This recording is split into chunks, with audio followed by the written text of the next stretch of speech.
that? Hello and welcome to another instalment of a live Golfers Ramblings. I hope you're all well. Those that are watching, we've already got Golf Nuts, Ken and Jeff online with me, and we've got Tommy Edgar and Paul in the chat. How are we all today? Good, you? Very well, thank you, Jeff. Yeah, very good. Thank you very much. Good. And how are you, Ken? If you can talk. I'm batting 500, mate. Okay, mate. No worries. All right.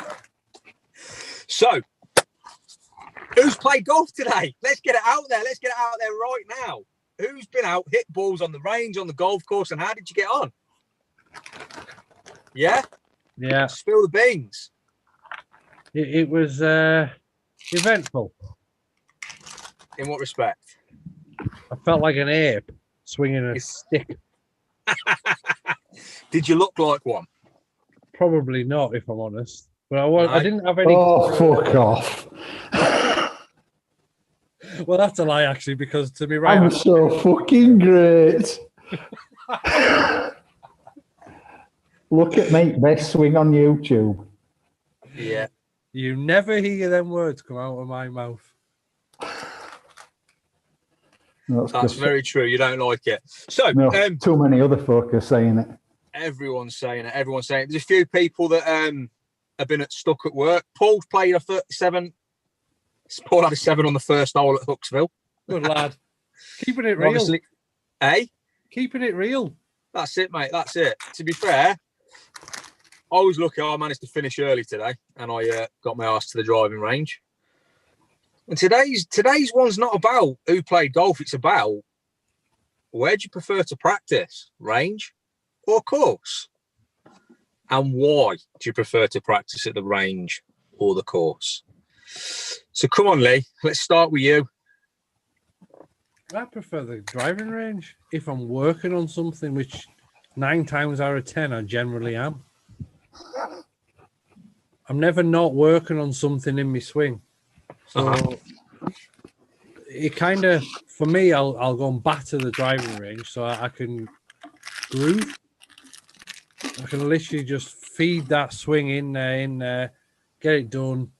And then when it feels comfortable, then I'll move to the course. But don't get me wrong, I still play golf at the course. I don't never go. But yeah, so that's where I am anyway. So. See, for me, I'm not a fan of driving range. I much prefer the golf course. However, a little bit hypocritical.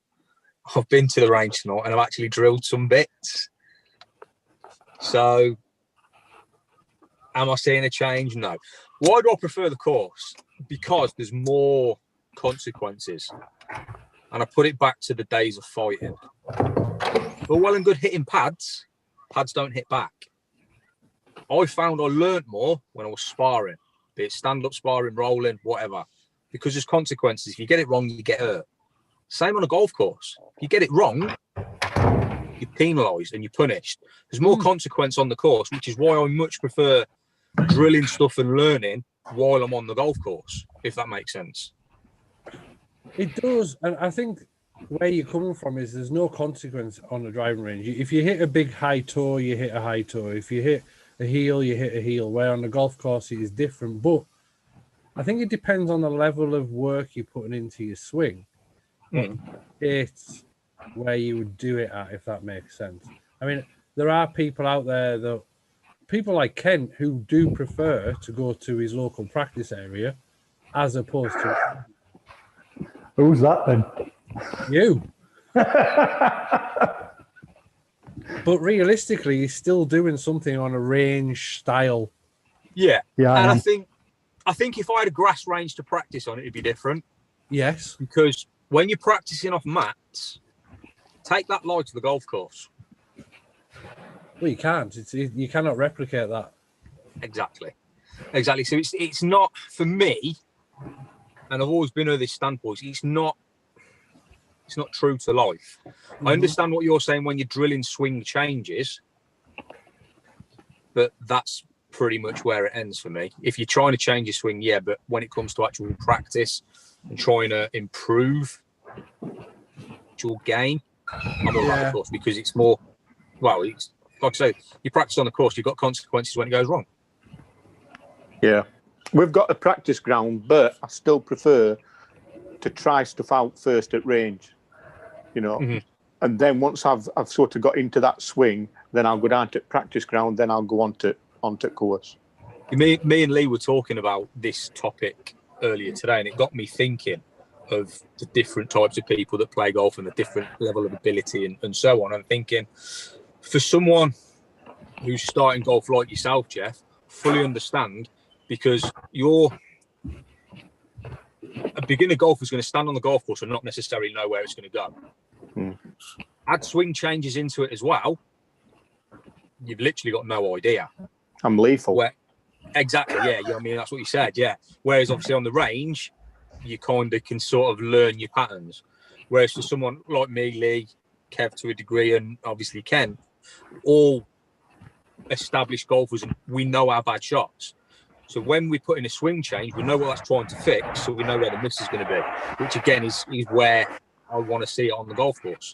I want to see if that miss is what it should be. Have I got a two-way miss? And I want to see where I'm going to end up in the bad positions. That's for me anyway. I'm gonna have to. It sounds silly, this, but I'm going to be starting again because we've just had that long layoff. So I'm having to go back and start learning this new swing routine that my coach has put in place. So it's going to be difficult. So it's going to take me quite a bit of time to get. Lee, mute, Ken, sorry. Yeah, it's going to get me a bit of time to get back into routine. So worst thing I could do would be to go straight back onto course. Yeah, no, I fully understand that. And Tom in the comments has just put ranges for swing and mechanical work, changes or warm-ups before a round. Practice on the course is for taking the range work and putting it into effect, is what he's saying. Yeah. What are your views, Kev? So, yeah, I agree in terms of technical changes on the range. But I'm lucky enough that my course has 9 holes over the road, which is a lot quieter, not kept in nearly as good a condition, and I wouldn't want to play it all the time. But for practice, I would much rather go over there with 5 balls in my hand rather than go to the range for an hour. And I'll go over there and play 4 holes and just drop a couple of balls. But I think for me, what I struggle to replicate and what is my issue is the way that my swing breaks down when I'm under pressure. And I can go over the range and cream it, or I can go in do like a TrackMan session and cream it. But if you put me on that final kind of stretch and I'm potentially shooting my best hole, it's so hard to replicate that over the range. I can't ever put myself under that pressure. So the only way that I see the benefit of it is getting out on the course and because it's a different type of training. It's that mental training, as it were, as well. Yeah, no, I'm pretty much of the same mentality, and I'm lucky enough, like yourself. I mean, Lee's played my place. I've got a 9-hole par 3 as well as the 18-hole course. So if I want to work on a specific yardage in, I've got the par 3 course to do that on. Like if I want to work my short game, I'm on the par 3 course, like say 4 or 5 balls and just pep the greens. So yeah, I'm not a fan of the range. I get bored way too easily, if I'm honest. For me, so that's where the range as well. Hey, I've injured myself a couple of times at the range, not from hitting the mat, but like you buy 120 balls or you buy 150 balls because it's so much better value, and then all of a sudden you've hit 60 drives and you're trying to cream it 300 yards, and I get home and I am in agony because why? That hasn't helped me. You get how many times have you walked away from the range and gone, I've done more damage than good out of that session. Especially, see, at my range, they do 25 balls, 60 balls, and 100 balls. 9 times out of 10, I'm getting 60 balls. If I get 100 balls, I sit in the car and I'm like that.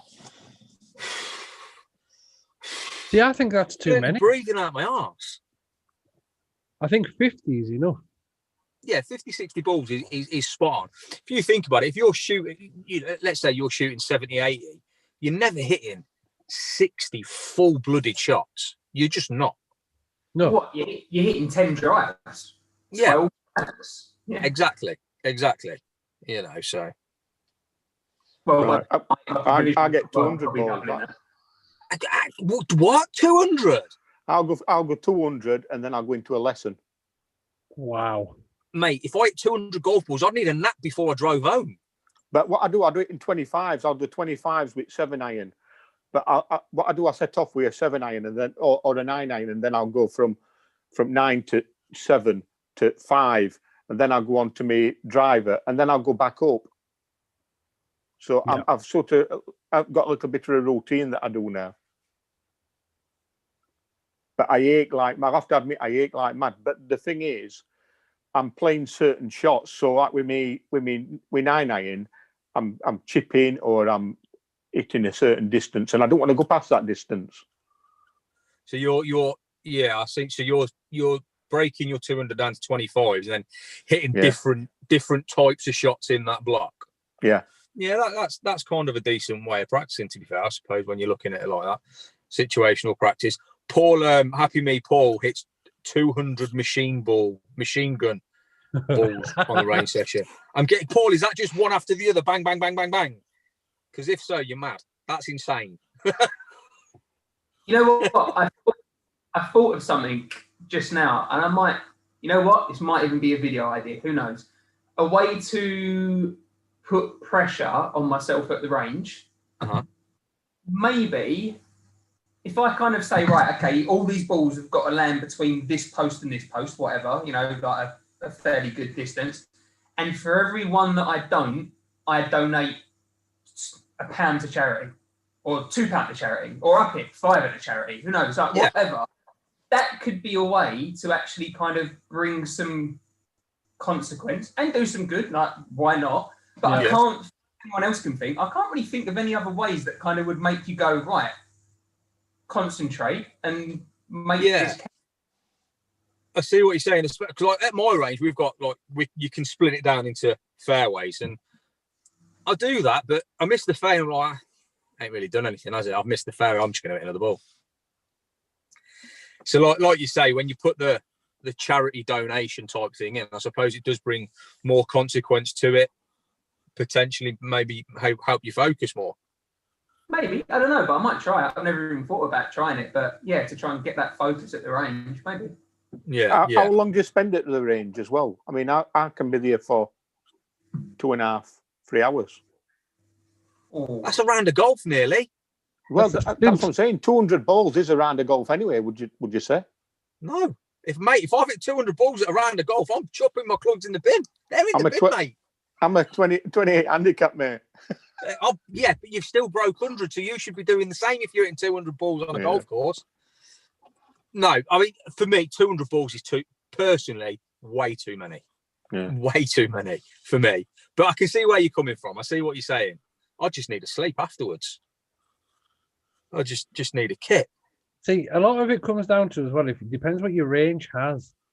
If your range is just an old-fashioned range that has no tech at all, then I can understand the whole bang, bang, bang, bang, bang philosophy, and I can understand the hitting a toe slice and you've got no repercussions, nothing. However, if you have top tracer or you've got something like that, you've got the nearest the pin challenge, you've got long drive, I don't do the long drive because I'm a short ball, but you've also got the golf courses you can play on there. Yeah. So, and one thing I was always taught was, instead of just standing there hitting 10 drivers, right? We all really know where our driver distance is. Yeah. So if you've got 250 yard markers, for argument's sake, that's your fairway. You want to put your drive down the middle of there, you hit driver. Driver goes 270, the hole's 410. You've left yourself 140 yards in. You then pick which one of them signs is your green. So if it's the left one, you go for the left one. And you hit the club, which would get there. So you're playing the course in your head at the range. Granted, you're not going to have the chipping and you're not going to have the putting, But what you've got targets that you can go to, and you're not going to hit there driver 7, driver 7, driver 7. You might hit driver wedge, driver 9. Yeah. You know, I think that's you're right. I was always taught. I think the newer ranges, your top traces, are a massive improvement. And Tom's got here that he's got the Garmin G80, things like that, and obviously Kent's got the voice caddy, things like that, portable things, and things that giving you data are very, very helpful. Would it change my opinion on going to the range? I don't think it would, because I've got the use of a driving range. It's a little bit further than my normal one by about 20 minutes, but I can use it any time I want at no charge, and it's a top tracer, but I still choose not to. I just think, I don't know if it's just me. I just don't like range. I just don't like being on the range. Is it just because there's no atmosphere on the range? Because literally anybody, when you go to a driving range, if you would come to a driving range with me, I ain't speaking to you. I've been to the driving range with you several times. Well, yeah. So He's a boring bit on the driving range. It's boring on the driving range. All I can hear is machines, Ken. No, I heard it. Turn it off. I'll just come on chat, on side chat. Okay, pal. So yeah, I mean, if I'm going to the driving range, it's because I'm trying to put something in there, and there's a purpose. I'll go to and do something else. Oh, sorry, go on, Lee. No, you're all right, pal. You go for it, Kev. No, what I was going to say was, you know what's interesting is that I've got a couple of mates who have recently started getting into golf, and one mate who's getting back into golf. He's a better golfer than me, and he's been playing it again for about a week, which is really annoying, but he's just must. But I tell you what, we've done a couple of late night range sessions. One of us has driven, had a few beers after work, get there for like 8, 9 o'clock, and spent a couple of hours. Actually had a proper good socially, well, this is almost pre-social distance, but a good social laugh, kind of had a few beers, hit some balls. Don't really think much about the practice, to be honest, just kind of nice to swing the ball or swing the club. And that was a really nice way of doing it. But as a golfer, I was really conscious of the other people around me who had gone there, maybe like Lee says, kind of head down, I'm here to practice. Yeah. And I'm here 2 meters away having a laugh with my mates and having a Guinness and joking about all sorts of rubbish, you know? But I think with your top tracer type ranges, I think anybody that goes there for serious practice, you've got to be mindful, because of the type of place it is, you're going to have those social gatherings there.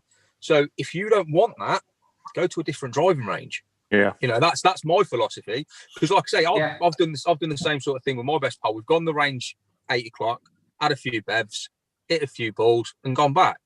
And those that want serious practice, they'll either suck it up or put their headphones in or go somewhere else.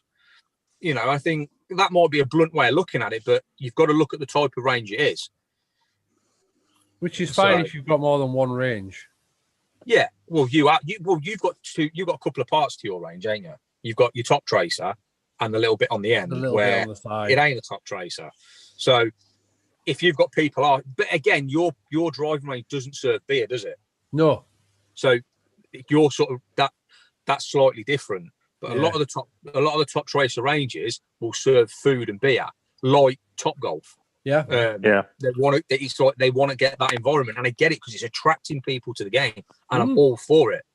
But if you're a serious golfer and you don't want that noise, don't go to them ranges. I guess we all have different. We're all going to have different outlooks on these things. Yeah, absolutely. And I don't think there's a right answer, is there? There's no right or wrong answer. It's what works suits best the individual. Yeah, I think if we got a top tracer down at Waterfront, I won't be hitting as many balls. Do you know what I mean? I think it's.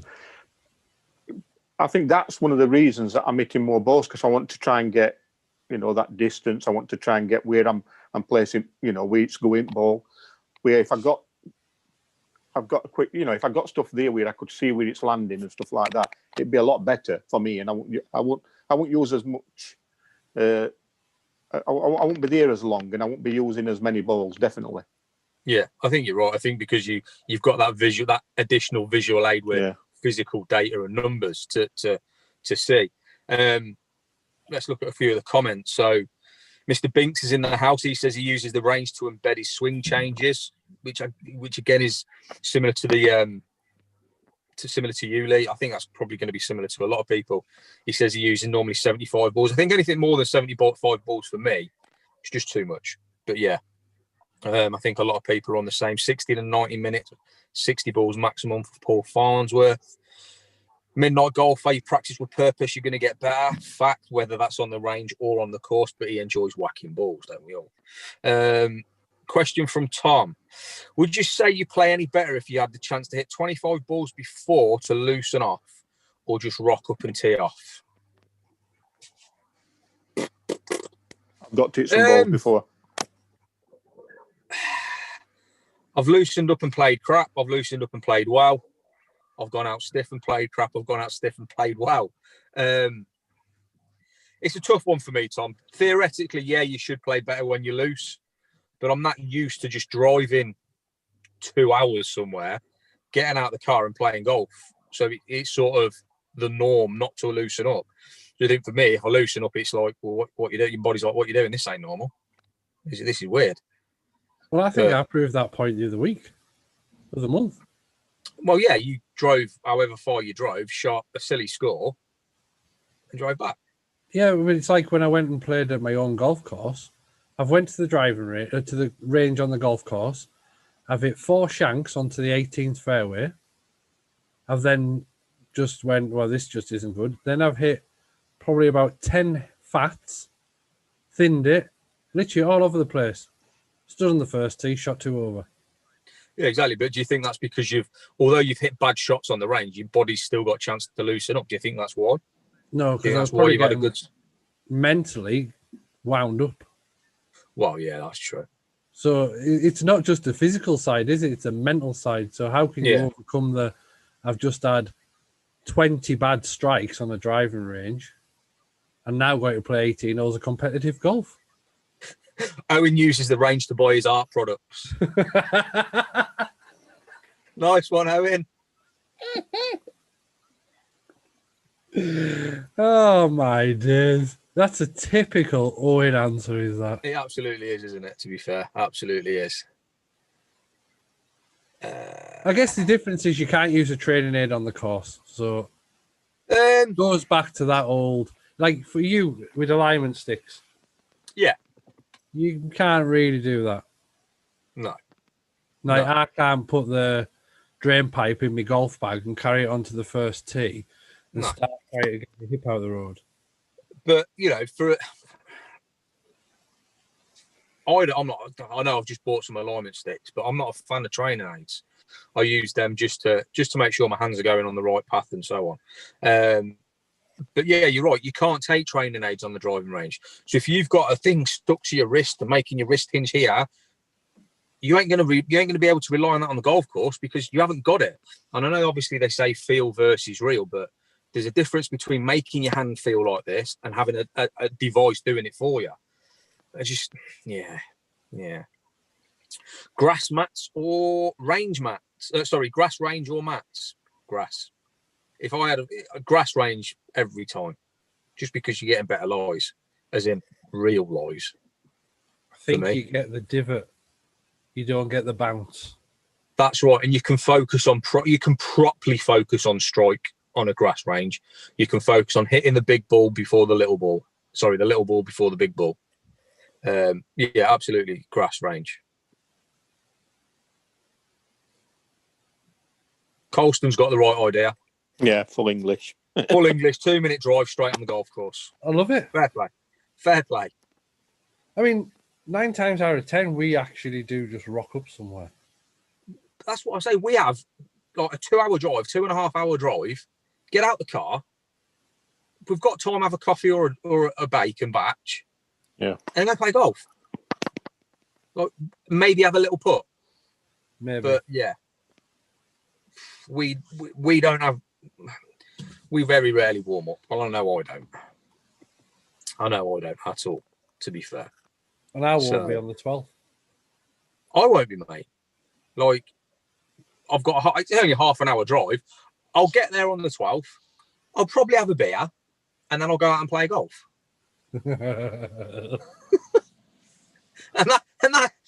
And that's not normal for me. It's the company that I'm in. It's the company that I'll be in. They're all bad influences.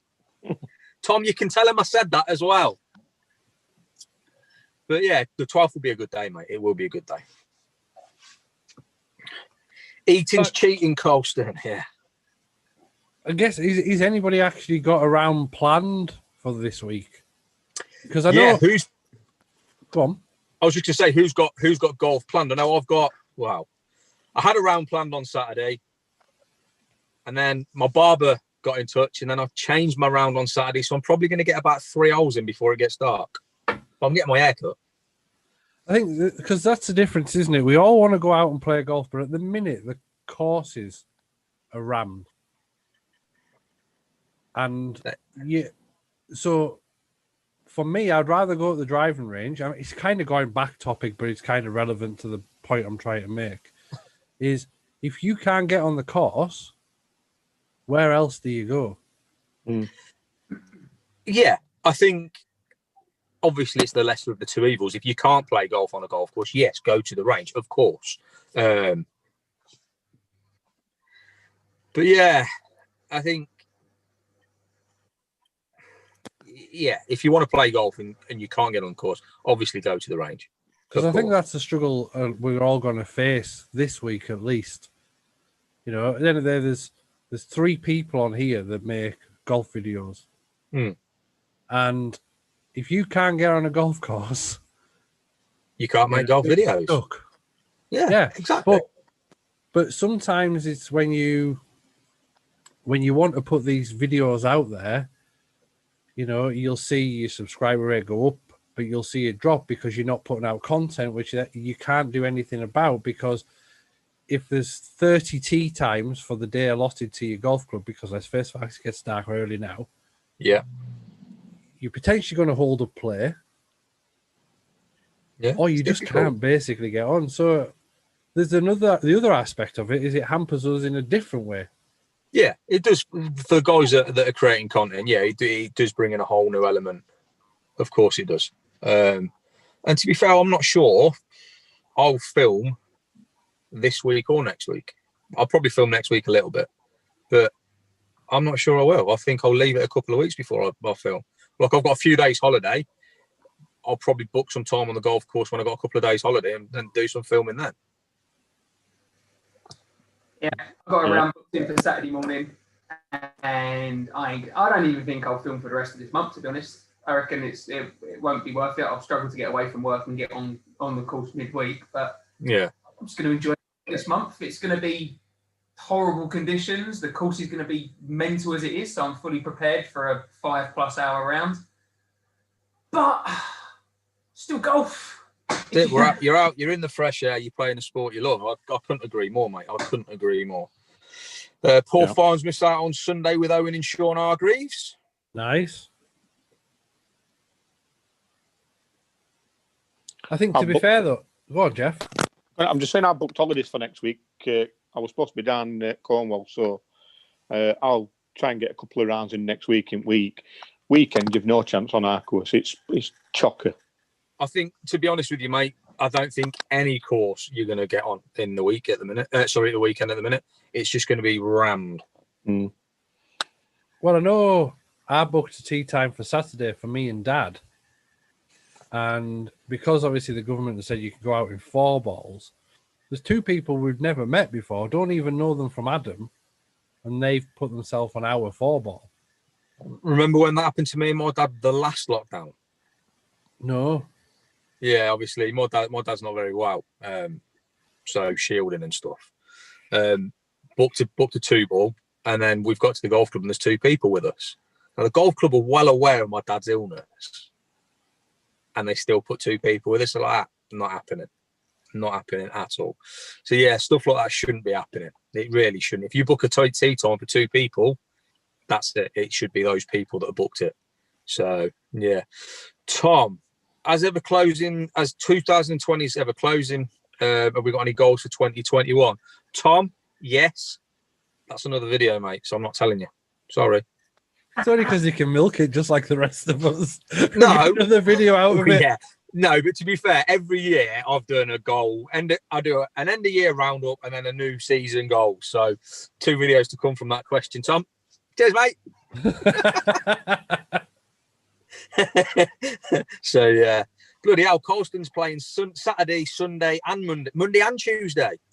Fair play. You got a job, Colston. That's some golf. I'm just looking on BRS system at the moment. This is for Friday. That's not bad, actually. There's nobody on at them times. They're decent times, really. What time? Wow. I can't see, mate. 10 o'clock, 10:30. Yeah, they're good. They're prime times. Literally, I went on mine I've booked a tea time for Monday at 7:30. Monday morning. Yeah, so I might try and get on for Friday because I'm off from Friday. No, I'm not. I'm at work on Monday, but I'll take my laptop with me.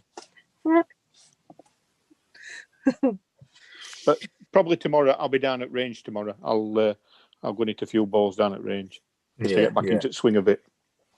So on that question that Tom's got, obviously I'm not going to go into mine. What about you boys? Have you got any any goals for 2021? Can't tell you. It's top secret. Well, I know what yours is, so it don't matter. Yeah, but I'm doing a video on it too. What about you, Kev? You doing a video as well? No, I haven't even thought about it. No. Golf-wise, I don't think I've got any goals golf-wise. I haven't thought about it. I should have, because then it gives you more impetus to kind of hit them or reach for them. I think I'd still like to try and get my handicap down to single figures. I think that would be a more realistic effort. I actually put a decent effort into lessons, and that is paying off. I'm seeing that I'm reaping the benefits of it. The problem is just trying to find time to enter competitions, or now with the new system, just put a card in to get it down. What are you playing off at the minute? So it's gone down to 17 under the world handicap thing now. A few more got added in, and so I'm quite happy with that. But everyone says it, all golfers say it, I know, but I feel like I'm better than a 17 handicap with the way that I can strike the ball. It's just doing it consistently. Now things are kicking in, my swing looks a lot more like a normal golf swing, and it allows me to be a bit more consistent. So I think that's my goal, is probably to get to single figures by the end of next year. I think that's realistic. Yeah, I don't see why not. Channel-wise, I've got goals, but that's not for me to talk about on your channel. But yeah, I've definitely got goals for the channel. Cool. What about you, Jeff? What's your golfing goals? Again, similar to Kev, I want to get my swing sorted. So it looks like a proper golf swing, really. And to get my handicap to probably 20. Mate, I've been playing golf. I've been playing golf for umpteen years, and it still don't look like a proper golf swing. Especially the video of my driver swing I sent Lee earlier. That's different. Matt Wolf, mate, and it works. But my swing don't come round. You know what I mean? I'll swing and then stop. I need it to follow through and go straight through. Right, I'm with you. So I know what issues I've got, and I know what I've got to address. And hopefully with this new coach that I'm with, it'll get sorted out. What about you guys in the comments? What goals have you got in the comments? Anything? Nothing? I've got to be honest. I've just seen Neil Binks's, and that's why I was laughing. To stand further away from the ball after. Yes, Neil. Absolutely, mate. You'll get there. I wasn't laughing at you, Jeff. Honestly, it was. I seen Neil's comment, and he just got us. Yeah, you'll absolutely get there, Neil. Don't worry. Yes, Ken, it is an interesting swing route, but it does what I want it to do. It gets the downswing flat and on the inside. Have you?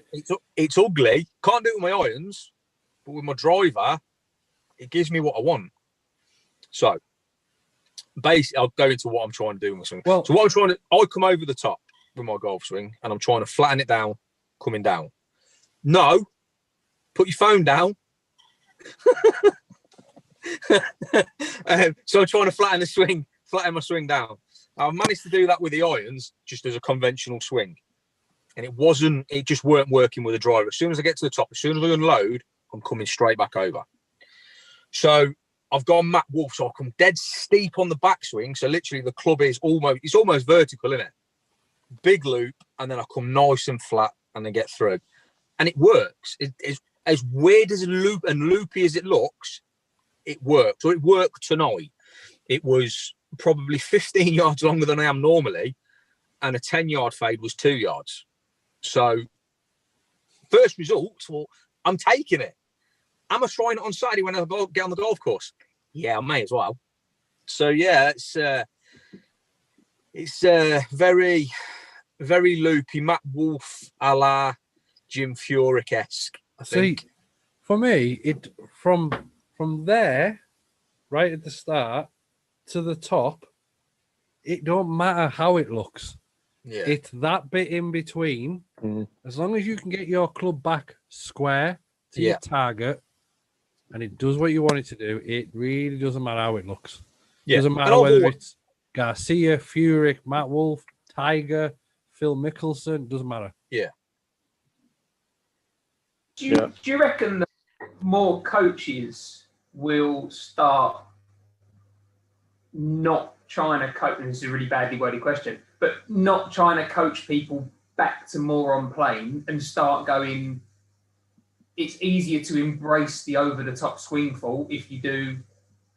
It's not swing fault. You can't call it a fault when some of the world's best players are doing it. It shouldn't be called a fault. But, I wonder, because my coach at the moment has got me back onto a more shallower plane, and that's the way that it's happened, and it's working for me and it's giving me more consistency. It's also meant that I've dropped my distances by about 20 to 30 yards at the moment. That's the kind of trade-off that I've made, I just wonder. I wonder where I think it literally will genuinely depend on the coach. So obviously one of my really good friends, Luke, he's a PJ pro and he's done a lot of work with me. He basically got me back to single figures, and he coached the swing. Obviously, the main aim was to reduce, not necessarily stop coming over the top, but from going here more to here. So it's to reduce it because it's my natural shot. It's my natural swing. So it wasn't a case of completely changing it. It was more reducing it. And I think it's literally going to depend on the coach. Like Matt Wolf's coach, he's never going to try and get him to swing on plane. Just not, because he's never going to do it. And why would you when it works? So I think it's genuinely going to be very, very much coach specific. So if you've got a good coach that's worth their salt, they will coach the individual rather than trying to pigeonhole them into a swing. And I think if we look at Lee's swing, I imagine that you were coached you were pigeonholed to swing that way when you were being taught. To be honest, I played golf for a little while before I even started getting lessons. So that is just my natural thing. Yes, there's a lot of manufactured parts in there now. Yeah. That is just normal. But in the grand scheme of things, I think it relatively started on that plane, and then. So what you're saying is you've always had a beautiful swing? No, I've never once said that, knobhead.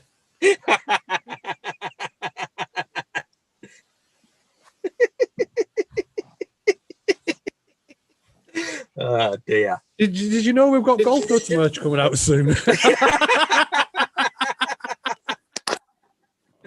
Oh dear!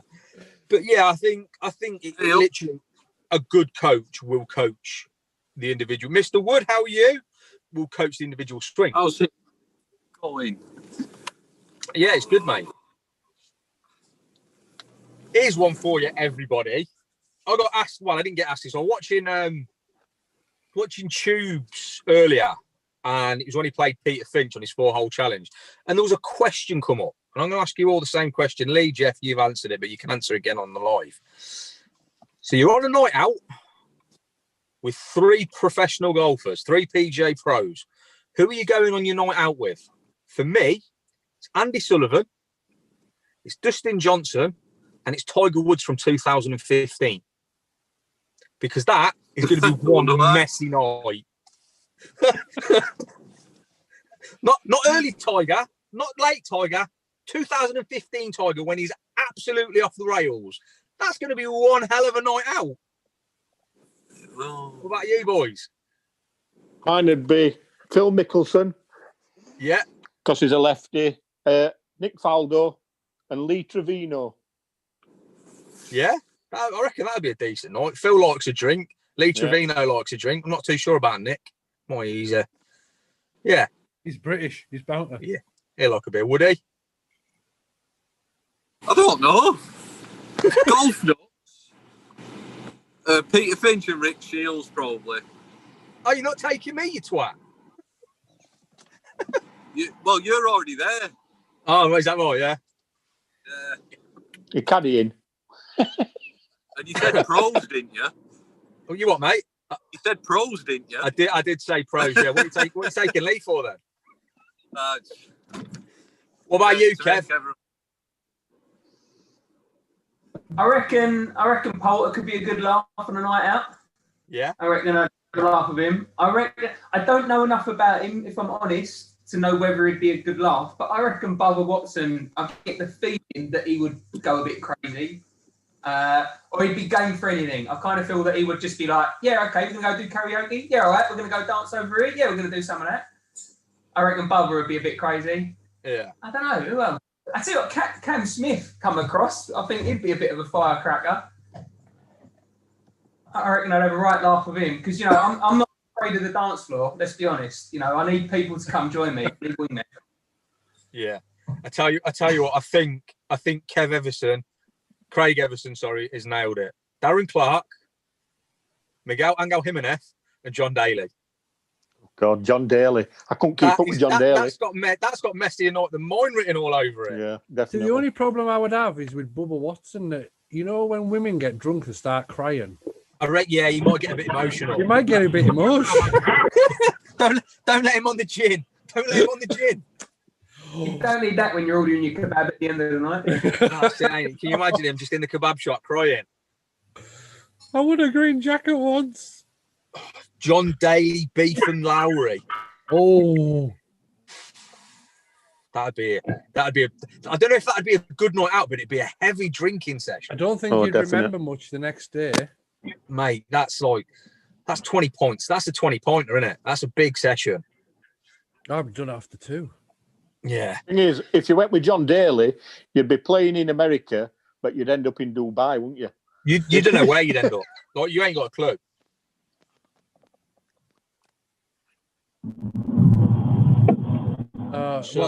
Well, mine was DJ. Yeah. Jason Day. Yeah. And Brooks Koepka. See, I'm with you on DJ and Brooks. They look like they can have a laugh, but Jason Day's just boring. But you wouldn't know that until you go out with him. I just reckon he would be. He just comes across as a bit of a square. But you only ever see what you see on TV. You and him would be fighting over who's designated driver. Yes, it'd be me. Yeah. You'd be all right if you were with Tiger Woods. You'd be in a brothel all the time, wouldn't you? Mate, honestly, 2015 Tiger Woods, Andy Sullivan, mate, it's just, you're just going to be a mess. It's just going to be a mess. Would you let him drive? Who, Tiger? Yeah, why not? As long as there's no trees around, we'll be all right. Well, Hooker's chasing him with a golf club. Where's his Hooker? That was his wife. Yeah, I know, but if you're going to go to brothel... Yeah. Oh, dear. Oh, dear. But yeah, I think there'd be some good nights out of them few people. For sure. Any questions in the room? Anybody want to ask any quick fire questions? Beef, Daly and DJ, yeah, that'd be a great night out as well. Jason Day was a chuffing druggie. Yeah, but he might have been a druggie, but he was boring, Ken. So yeah, any questions in the room? Get them in, quick fire. Quick fire. So you out with your dad at the weekend, Lee? Yes. So Saturday, hopefully, it's supposed to snow. I checked the forecast and it's gone from 60 to 70 to 80% chance of snowing. Yeah, we've got snow forecast down here Saturday, Sunday, so I don't know if I'm going to get out, but the difference hopefully, is it's Carlisle. Well, at least my orange balls will be visible. Yeah. Yeah, there will be. There will be. Painting them again. You've been painting your balls again. Kev, thanks for coming on, mate. What about my fucking balls? Got glitter on them. Oh dear. Oh dear. So, golf's back. Golf is back. Well, I tell you what, let's have a conversation. Come on then. Let's have a. I do apologise if you're not into this kind of thing, but I know Graham is. And we chatted about it on the phone earlier. Are we geeking out? Yes. Yes. So, we've got Tiger Woods. I know he's not everybody's favourite, but he uses what we class as traditional lofts. Then you have the manufacturers nowadays, Callaway, TaylorMade. Them boys are all changing the lofts on golf clubs to be a lot stronger. What's the thoughts on that? Because obviously in the 90s there was no such thing as a strongly lofted. Who's got YouTube on?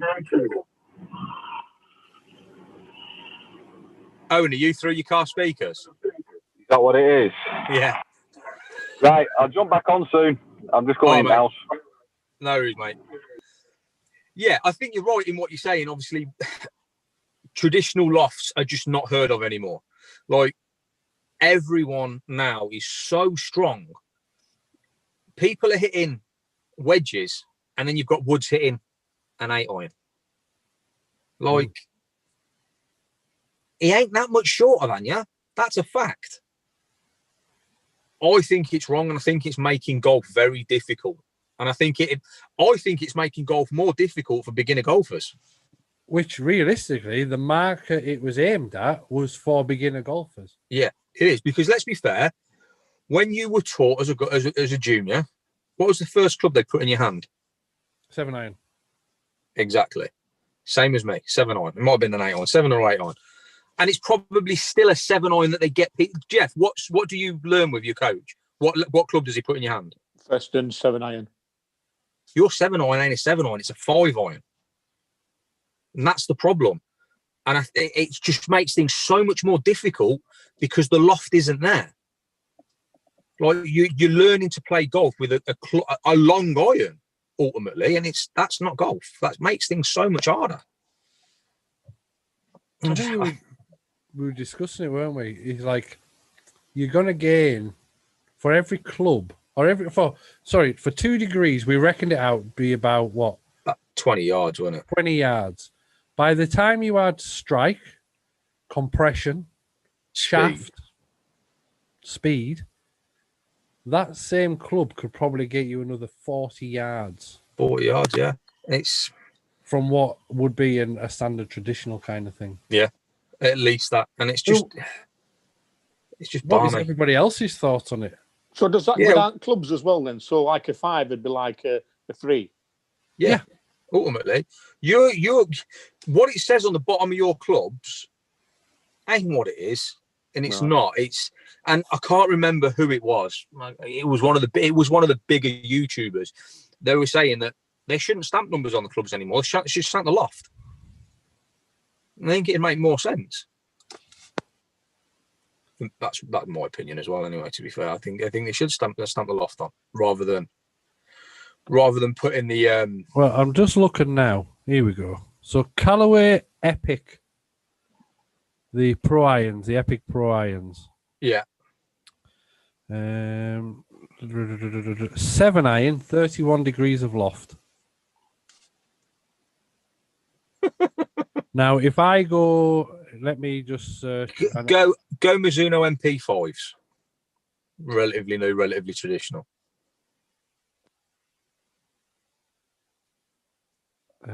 7. So here's one for you. JG Drive, Johnny. He's just bought the new 919 or the 920s.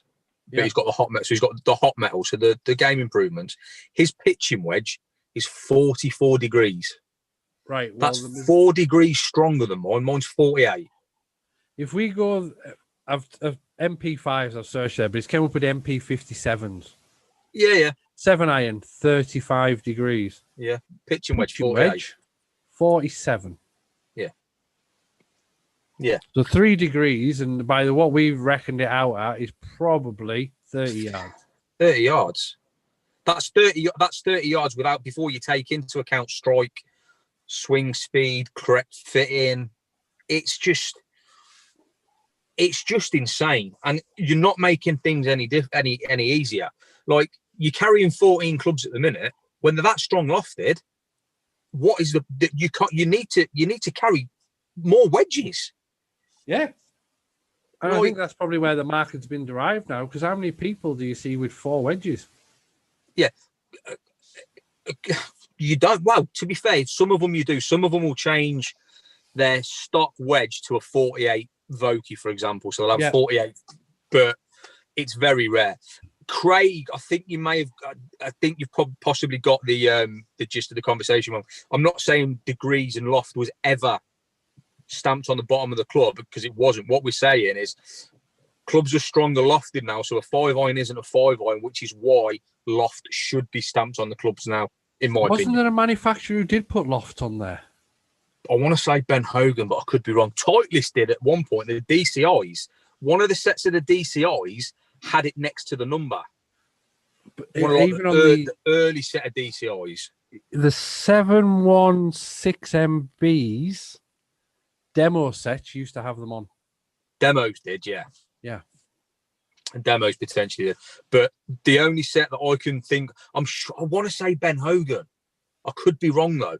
But there is definitely a set out there, and it's not in the too many distant years ago, that stamped the loft on the club. I can't remember who it was though. But I think loft, because obviously they're on about, let's roll the ball back, let's make things harder by changing the ball. Just put standard lofts back on the golf clubs; it'll make a world of difference. Yeah, straight away. Well, going into for amateurs, I don't think it matters. It does, because you're just playing golf. Because they're not getting into the technical side of, I hit a 7. Well, you might be, but it's a 7 iron X amount that they just hitting the ball. I knew it was right. It is Ben Hogan.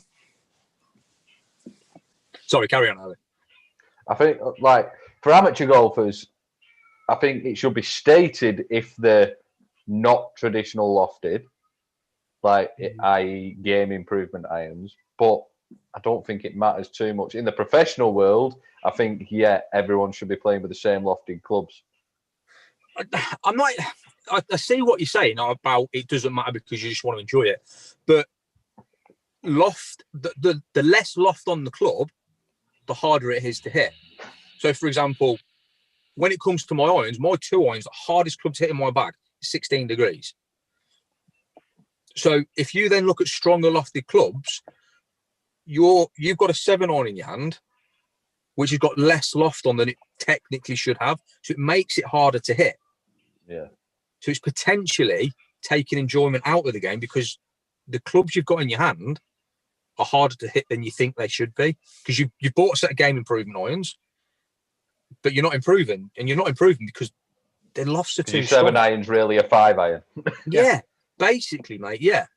Which is, as a rule of thumb, has generally always been that your 5 iron is a smaller face, it's not as deep, and the sweet spot's not as large as that. Okay. Johnny's just put his lofts up for his 920 hot metal. So that's the current set. Okay, the current set that have just been come out, Mizuno game improvements. 4 irons, 19 degrees. Which Callaway's Epic game improvement iron is the 3 iron. Yeah. And they're strong lofted. So 7 iron, where's it? 7 irons, 29 degrees. That's Mizuno's 5 iron, I reckon. Mizuno, let's have a look. 2 seconds. I shouldn't have came off that page then. No. I'll find it again. Tom's made a great point when it comes to these strong lofteds. It's a dick measuring tool. I tell you what, you want to match play. That's what he's just said. Do you want a par 3? What are you hitting? Well, I've got a 9 iron. Yeah. I'm in a sand wedge. Do you know what I mean? It's Right, like here we go. 19.4 iron. So a 3 iron in the MP57s is 21 degrees. 3 degrees difference. That's mental. 7 iron 35. 6 degrees. It's insane. It's insane. Like, yeah, that's mad. In fact, I've just seen what Paul Nicholson's written. Happy Me Show. Put the degree on there instead of the club number. I completely agree. I completely agree. It'll make things difficult to start off with because you're like, what do I need to hit? But you'll soon get used to it. You'll You know, soon get won't you? used As to soon it. as you've got Hopefully your to do set, that. you'll know your X degree is that club. Yeah, you will. You're absolutely right, mate. Because you're the only person that plays with your clubs, really, aren't you? You don't Yeah. go out lending your clubs out, so you're going to know what club. I think like your degrees are on your wedges. Yeah, they are. So they don't. You go out and buy wedges on the degrees. Oh, I need a 50 degree. Or I need Is a it 54 pins degree. that don't have degrees on some of the wedges? They have like a LW, Yeah, GW. they didn't used to. I think on the new glides, you've got the letter, so U, S, W, L, but I think they've put the letter and the degrees on it now, but they never used to. It was just the See, letter. that's what they should do with the irons. Number, degrees. That's what I'm saying. I think, and I was right. Ben Hogan used to put the degrees on the clubs, and I'm sure one of the early DCIs did that. So it was like 2, 16. You know, they put the loft on the clubs. So, I think for somebody coming into golf as well, that's a better idea, that the lofts are on clubs. So they know what clubs that they're actually taking rather than, you know what I mean? They're not rather getting than, a perception that they can hit a 7 iron 200 yards and then they get a real 7 iron in their hands and they can only hit it 140. yeah. Exactly. Ken's got his hand up. Sorry, Hey, that's all right. Scratch Golf sadly lament club manufacturer. They used to do that with all their irons. Yeah. Yeah. I think it makes sense. I think it makes sense to get the loft on the club. Well, here's another interesting fact then. How many people write the distance that club goes on the back of the club, like Westwood? I think I've seen about 3 or 4 tour pros do it. Here's one, Lee. Find out what lofts 1 length irons are. Stronger lofted. It's just Are they all stronger lofted? Because they're all the same length as a 7 iron, aren't they? Yeah. No, So what they've done with that, they're all the same length, but they're all so in your, let's say in your 919 zone, your swing weights, for example, you'll all be D3 pretty much. Because you've got the different lengths. Whereas in the 1 length, they'll all have different swing weights to make the center of gravity correct and stuff like that. But the loft will be this. So your 1 length will be same as your progressive length in that year. Right. But one thing to note about 1 length, it isn't necessarily just the 7 iron, it's whatever you feel comfortable with. Yeah, they'll custom fit. So if you prefer an 8 on, they'll prefer an 8 on. If you prefer a 4 on, they'll do a 4. Can you imagine chipping with a 4 iron length pitching wedge? I thin it a bit. Yeah, you would that. Just use it as a putter. You get out of a bunker with it. Oh, God. You have to stand out the bunker. I can get out of a bunker with a 4 iron.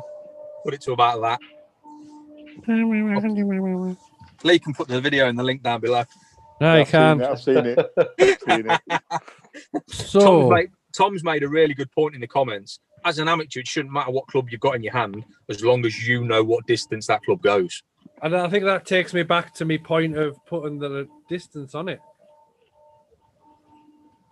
Yeah, but like I said, that he's got a game improvement 7 iron. Never played golf before, and he can hit it 180. And then he goes abroad and rents a set of clubs. He's on a hole. If it must be 7 iron, this he hits it. He don't even reach the water. Yeah, That's it. What's going on here? What's wrong with me? I think it's a valid point, that, because a lot of times when, I mean, I go abroad quite a lot, but normally I take my own clubs, But if I just say I wanted to go and have a game of golf, I'd rent some clubs, and you wouldn't have a clue, would you? No, you wouldn't. No. You wouldn't. It'd be pure guesswork. And Well, it'd take you half the round to start figuring it out. Yeah. Yeah. And that's half your round absolutely gone. would. It absolutely would. Johnny said he's going to start writing the yardages on his new clubs when he's after Christmas, when he's had his gapping session. I think that's a properly good idea, to be fair. So I've done that with mine. You did it with your wedges, didn't you? No, I've just done it with all of them. It just says trees left. Down every shaft. Fact. But if you look at something like a wedge, like let's say a gap wedge, as a golfer of a certain ability, you're able to control the swing length and you're able to have different shot types, different shot distances. Well, and Tom's just put in the comments, how many from your 7-iron down, how many swings have you got with each club? At least three to 4. Yeah. So if I know, I mean, a lot of people do it like you've got people that do it at half swing, 3/4 swing, full swing. But then you've got people who do it at 9 o'clock, 11 o'clock, 12 o'clock. Yeah. And the amount of times you see on a little bit of tape on some sellotape with 9 o'clock equals 80 yards and so on and so forth. They're always little handy bits, aren't they? Yeah, of course they are. You know, and they're things you pick up over time, ain't they? You're not just gonna. Again, it comes with time. You're not gonna learn those nuances straight away. No, you got to practice. Yeah. Well, if I get Lee's 7-iron, I can still hit it 30 yards further than him. Fact. Still in the trees on the left, though. No, them ones aren't. When I use Lee's club, they go straight. My own clubs don't. Do you know? It's all about loft, mate. Well, funnily enough, I've just found the Cobra 1-length iron lofts. Yeah. 7-iron, 30 degrees. Still strong. Still strong lofted. Have you just woke up? What? Have you just woke up? No, Have you always had that hairdo? I thought Graham was going on Friday, mate. It's so confused by all these dates and times, mate. No, Lee's on Friday. I don't know what's going on anymore. You never We're going did. now, Fergs. Sorry, boys. Anyway, I'm jumping in. I'm so, mate, you jump in. We're talking about your favourite subject: strong lofted clubs and loft. Oh, the best ones. Yes, mate. Yeah. They make the game easier, don't they? They make the game easier. What, them strong lofted ones? Oh, no. Sorry. I'm getting myself mixed up. This is why I've quit, because I haven't got a fucking clue what I'm talking about. Yeah. Sorry, lads. No, that's fine, mate. That's fine. So Colston said, here's one for you. Colston says, anybody use the full set of hybrids? As Never. In right down to pitching wedge. I've never even know you could get a full set of hybrids. I'm not going to lie. Yeah. As in your big easies. Have you ever remember them? Yes. Was that? Oh, God. Like, how you? And then Nike did the slingshots, didn't they? Yes, they did, didn't they? They did. Cleveland do that kind of. Is it the launcher? Hybrid with like the wedge chunk there. It's got the big sole, but instead of having the round top, it's got like the wedge taken out of the top, haven't it? Launchers or something they're called. Yes, I think it's something like that. HB launchers. Yeah, they look quite good. I'd give them a go personally. I would. You're getting old now, aren't you, Ferg? So you need every bit of. I'm down to 110 mile an hour swing with a driver now. Are you talking about a sure strike? Is it a sure strike? Sure strike. No, that's one of them. A chipper? Yeah, that's one of them square dodgy chippers. Rick's had one of them on his channel, I think. It's one of them gimmicky chipper things, I think. But yeah. So 110 mile an hour swing speed, Spurs. No, I'm not doing that, mate. I'm about 105, 106. I'm going to say you were 110, you'd put your back out. Yeah. Well, that's the other thing. I think people think they hit further than they do. That's them, isn't it? That's them there, look. See that? You see that? It's too bright, isn't it? Yeah. Oh, yeah. See them. Yeah, that's them. Yeah. Is it high ball launcher? I think they're quite good. I think more people should kind of See that sole on them, look. Yeah, they're still super strong Corinne got lofted something though, like ain't that. they? She probably has, I think. Who has? Corinne's got hybrids. Corinne. Yeah, but she ain't got a full bag of hybrids. She's still got her irons in there. I think Well, she's give her an inch. She'd probably take them. Yeah. Yeah, I think more people should try something like that. I quite like that. But isn't that a very similar design to what Regal brought out like 20 years ago and called it the Wild Thing? Not old enough to remember that, but that was just a driving iron though, Lee. Yeah, I know, but it's exactly the same design. Yeah, it is. Yeah, absolutely. I said, look up the Slazenger Big Easies. Yeah, I think I remember. Came out about the same time as that driver they used to bang on about on Golf Channel, that K1 Speed. Yeah. Remember that? Yeah. That advert. remember, Do you know remember what? the Mate, Ping I'm not I2 gonna lie. copies? My dad's got one of them 3-woods in the shed.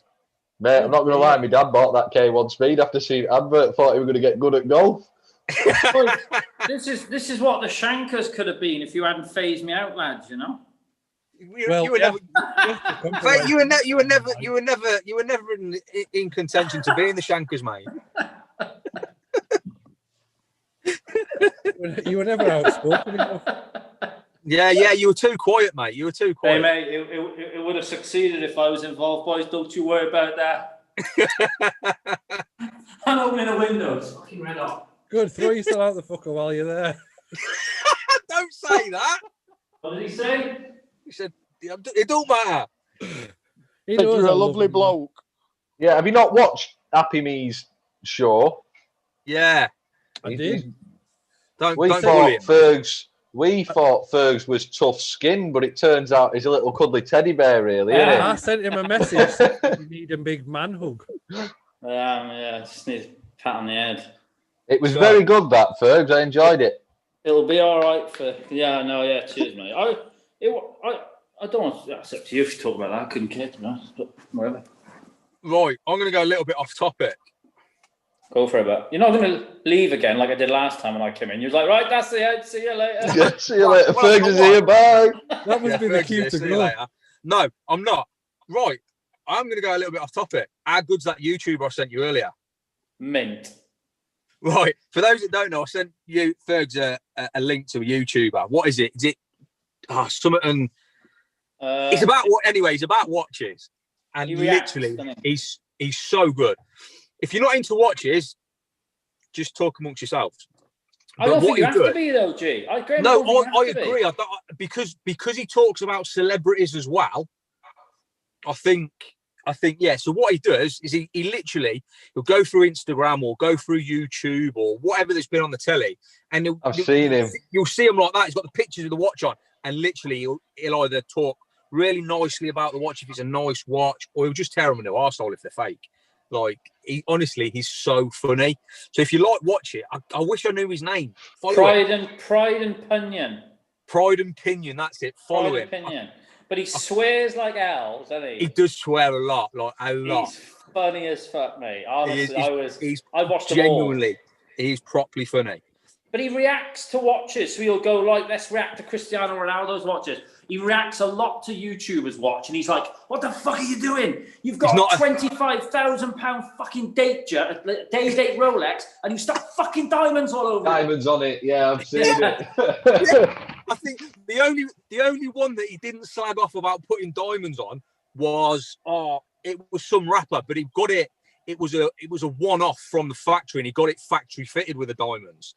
That's the only one he didn't flag off. That one Floyd Mayweather paid X amount of million for. He slates that, doesn't he? Yeah, he did hammer. He hammered Floyd Mayweather. He's like, at this point, mate, all your watches just look the same.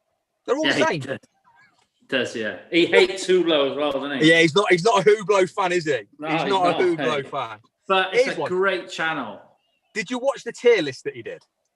The tier list? Yeah, he did a tier list. So he's got like, what a tier list is. Fucking hell. So I've watched them all, have I? He's done this tier list, right? And he's got God category, would buy, meh, rubbish, Hublot, right? So he's put Casio in God and Rolex in God. What I want to know, and this might be foreign to some of you guys, how has he not put AP and Patek Philippe in God category? I don't know, but I can't see that one. Definitely on there, mate. Mate, you only got about a dozen videos. He ain't got many, but that's definitely one of them. He's on TikTok. That's it. Yeah, he's definitely done a tier list, mate, because I watched it earlier. You're on his main channel? I'm on Pride and Pinion. See, for me... Lee, are you talking for me? No, I'm talking because I have to be on yours and not my own. So it's coming up like I'm talking of you, but I like a watch that tells the time. So any comments that are coming through now, it's Lee, not me. Like, I've got this one here, and it says it's 6:10. Start my new channel soon, boys. Just gonna hold on. Let me just. I can't get it off. But can you start my new channel? You see the time on that one? Anyone see the time? That's not an AP. You wouldn't like to put money on that, would you, Ferg? That's 25 grand. Nah, I'm not buying it. But... You don't have to, mate. I have got this then. While we're talking about them, what's that, Graham? That's a Tudor, my friend. The Tudor Black Bay 58. Yes. Rolex. Nice. No, it's not a Rolex. It's a Tudor. Yeah. Were they made by the same company? It is. Yeah. It's the sister company. Yeah. I've heard a few rumours that Tudor are as good, if not better, than Rolex in some cases. They're the same parts, mate.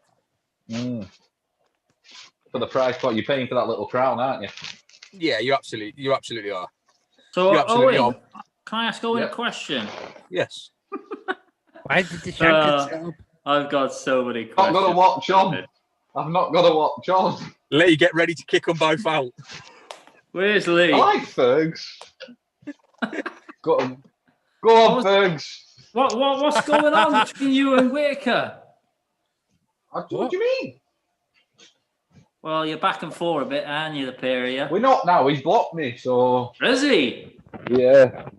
That's because you're a fucking... Great. That's because you argue all the time, the pair of you. Oh, what? What's happened? Oh, you on about Whitaker and Owen? Yeah. I don't know. Let's get down to the nitty fucking gritty, boys. I'm on Happy Me show on Thursday. No one's going to watch it now. If I'm talking about it now. We'll leave it for that then. We'll leave it for that then, Owen. Yeah. I like Paul. See? Yeah. I like. If you haven't got the minerals to say now, we'll wait till then, mate. It's not a problem. More people might watch this. That's true. Yeah, don't let the cat out of the bag now. When are you on, Graham? 3 o'clock tomorrow. Oh, are you? I'm on 8 o'clock tomorrow, Graham. He's pushing them out, isn't he?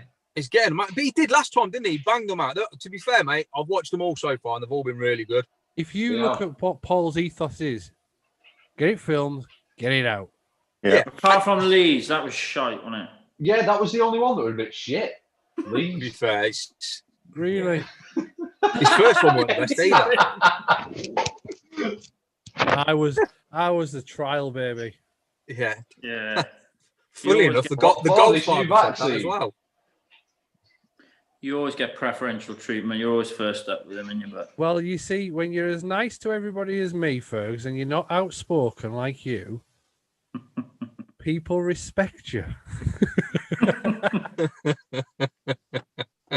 That's where I'm going wrong. Yes. See, but the thing is, you've just revealed, Lee, that there's loads of stuff that you want to say about people, but you just won't. Who, me? Ooh. What did I say? Shots fired. You're not outspoken, so that means, really, you've got some dirt that you want to say about people, but you just won't. I would keep yourself quiet. I was about to have your back then. Yeah. So, tell us about Shankers then. No. Shankers is on a long-term vacation. Is it? Yeah. We're having a break from each other, but we're allowed to see other people. Yeah. I still can't get my head around why that didn't work. I thought it was a great idea. There's still time for changes. It did work. It did work. It did work when we started, and it worked for the second season. Then lockdown happened, and then that's when shit broke down. Yeah, but that was the best time to do it. Yeah, but it was all right, but it became samey. Shut up. Right, Lee's had his say on Happy Me. I'll have my say tomorrow, and you'll have your say tomorrow. Shut up. Yeah, but it's interesting to get all three of you's perspective while you're on. I think we might have to do a little thingy, me, you, and Lee, Graham. Yeah. We might have to let the cat out of the bag. Just do the last one. Yeah. Keep it like Dallas, so nobody ever knows. No, we've been compared to loose women once before. As long as you don't have to watch Lee coming out of the fucking shower like they did in Dallas, we'll be fine. It's so when he comes out the closet, we've got to worry. Listen, it's all right. It's all right for you to have a pop at me, but I'm not allowed to have a pop back. Come on. It's always You're me, not isn't the it? outspoken one, Lee. I need a hug now. Neil Wolfrey, it is a criminal lineup. All reprobates, every single one of them on here at the minute. Hang on. Hold on. I thought it was dicks in here. Fuck me. Why do you always do it from your car, Graham? Is this way of telling you're homeless? Or? Well, yeah, you're on the boat. That's why the shankers stopped. Tell your watch. That's because I haven't watched my house. Now, what it is, because it's a Golfer's Ramblings, and I always do my Golfer's Ramblings in the car. Right. So I thought, do you know what? I'm on the drive. I can still get Wi-Fi in the car. I'll do it in the car. You're just a floating head, though, man. I know I am. I've got a black top on. Fergs, I'll by wear the way, white next week so you can see me. Fergs, I've never listened to a podcast before, but I've been listening to Only Fools and Golfers. Oh, yeah. Absolute wank, and it's shit. I'll have to apologise. I'll have to apologise. No, it's all right. I enjoy it, to be honest. No, it's all right. It's difficult. I think there's another podcast coming. Not Only Fools and Golfers. What's With that? you? Like? Yeah. Okay, now. Is this what you're thinking of doing next about the football? It won't be golf. One of my mates wants to start one. Yeah. Well, he wants to do a YouTube channel talking about Liverpool, but he's been talking about that for like 12 months, and he's bought like £1,000 cameras, lights, backdrops, and he's never started it. Oh wow! So I was like, quite familiar that.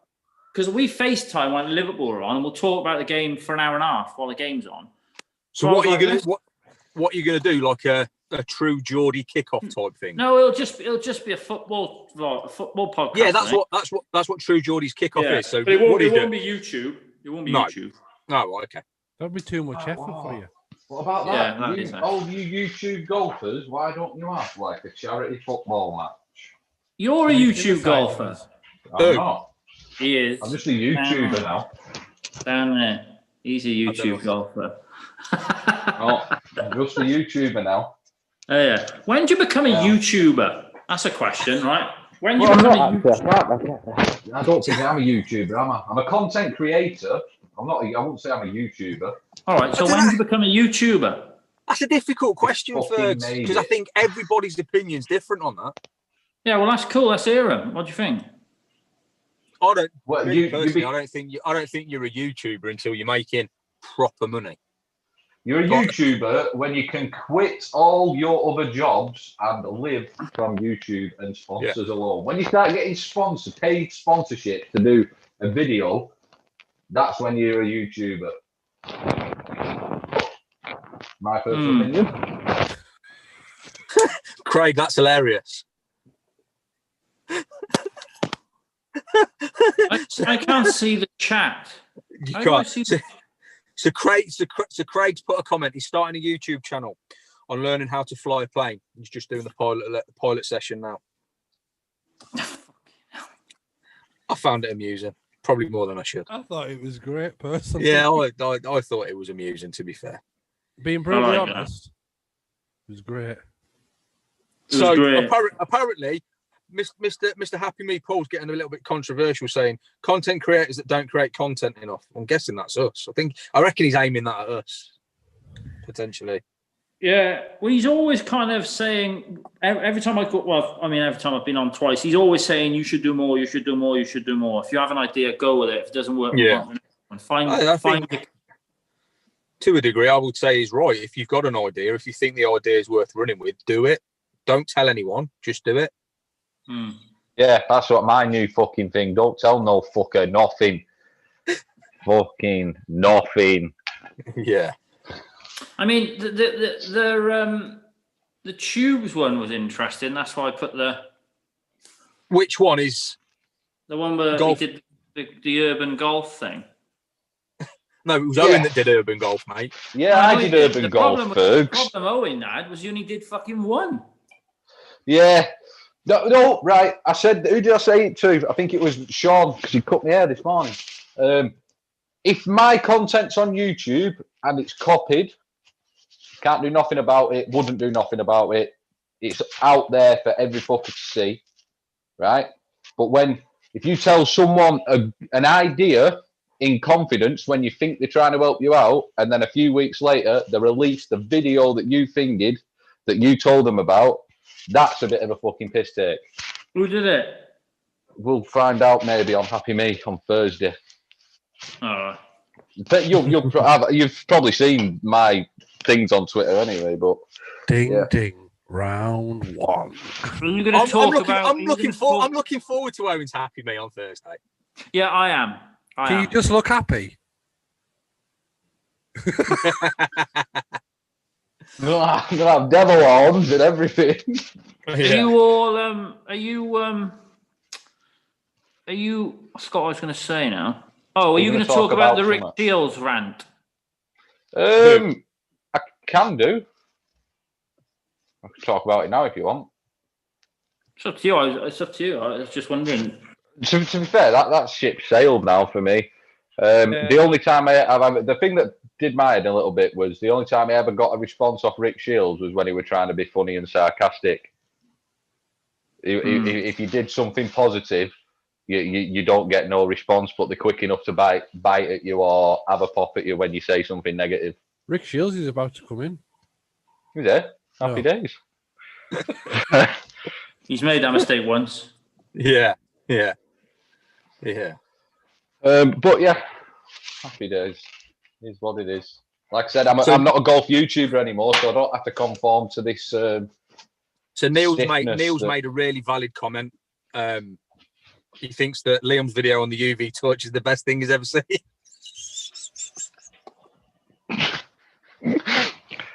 No problem, Liam. Glad everyone liked it, pal. Has anybody actually noticed that Kent's putting fuel in his car?